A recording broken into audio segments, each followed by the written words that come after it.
Hello friends, ഇന്ന് നമുക്ക് soybean റോസ്റ്റും ഒരു പാവയ്ക്ക മാങ്ങ വെച്ചിട്ടുള്ളൊരു കറിയും തയ്യാറാക്കാം. ആദ്യം നമുക്ക് ചപ്പാത്തി ചുട്ടെടുക്കാം. ഇനി നമുക്ക് ചപ്പാത്തിയിലേക്കുള്ള കറി തയ്യാറാക്കാം. നല്ലപോലെ തിളപ്പിച്ച വെള്ളത്തിലേക്ക് സോയാബീൻ ഇട്ട് ഒരു 10 മിനിറ്റ് വരെ വയ്ക്കുക. ഇനി ആ സമയം കൊണ്ട് നമുക്ക് ഉള്ളി വാട്ടിയെടുക്കാം. ഒരു പാത്രം അടുപ്പിൽ വെച്ച് അല്പം വെളിച്ചെണ്ണ ഒഴിച്ച് വെളിച്ചെണ്ണ ഒന്ന് ചൂടായി വരുമ്പോൾ 4 വലിയ ഉള്ളി നല്ലപോലെ കട്ട് ചെയ്തത് ഇട്ട് ഉപ്പും ചേർത്ത് വഴറ്റുക. അതിലേക്ക് 1.5 സ്പൂൺ ഇഞ്ചി വെളുത്തുള്ളി പേസ്റ്റും ചേർക്കുക.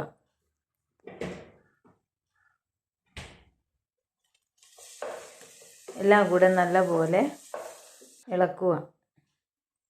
അതിലേക്ക് 1 സ്പൂൺ മഞ്ഞൾപ്പൊടിയും 1.5 സ്പൂൺ മല്ലിപ്പൊടിയും 1 സ്പൂൺ മുളക് പൊടിയും 1/2 സ്പൂൺ ഗരം മസാലപ്പൊടിയും 3 തക്കാളി കട്ട് ചെയ്തതും ചേർത്ത് നല്ലപോലെ ഇളക്കുക. മസാലയുടെ പച്ചമണം മാറുന്നത് വരെ വഴറ്റണം. അതിലേക്ക് നമുക്ക് കുതിർത്ത് വെച്ച സോയാബീൻ ഇടുക. 1 ഗ്ലാസ് വെള്ളവും ഒഴിച്ച് നമുക്ക് സോയാബീൻ വേവിച്ചെടുക്കാം. 1 സ്പൂൺ ഇറച്ചി മസാലപ്പൊടിയും ചേർക്കുക.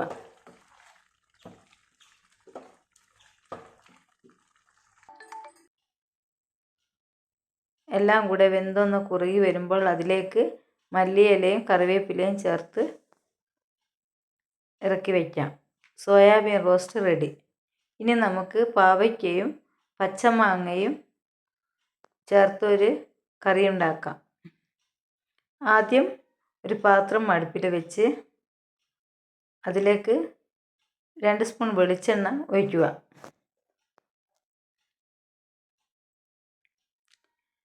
ഒരു സ്പൂൺ കടുകും സ്പൂൺ ഉലുവയും ചേർക്കുക.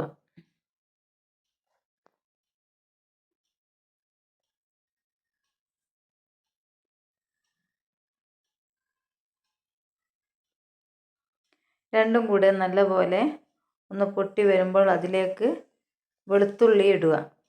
ഒരു 4 അല്ലി വെളുത്തുള്ളിയാണ് ഞാൻ എടുത്തത്. ഒരു കഷ്ണം വെല്ലുള്ളിയും ഇട്ട് നല്ലപോലെ ഇളക്കി കൊടുക്കുക.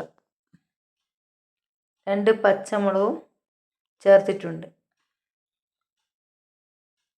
അതിലേക്ക് കട്ട് ചെയ്ത് വെച്ച കയ്പ്പയ്ക്കയും മാങ്ങയും ഇടുക. പാവയ്ക്ക വെളിച്ചെണ്ണയിൽ കിടന്ന് നല്ലപോലെ വേവണം. അതുവരെ വഴറ്റി കൊടുക്കണം. ഇനി നമുക്കതിലേക്ക് മസാലകൾ ചേർക്കാം. 1 സ്പൂൺ മുളക് പൊടി, 1 സ്പൂൺ മഞ്ഞൾപ്പൊടി, 1/2 സ്പൂൺ മല്ലിപ്പൊടി, ആവശ്യത്തിനുള്ള ഉപ്പും ചേർത്ത് നല്ലപോലെ ഇളക്കി കൊടുക്കുക.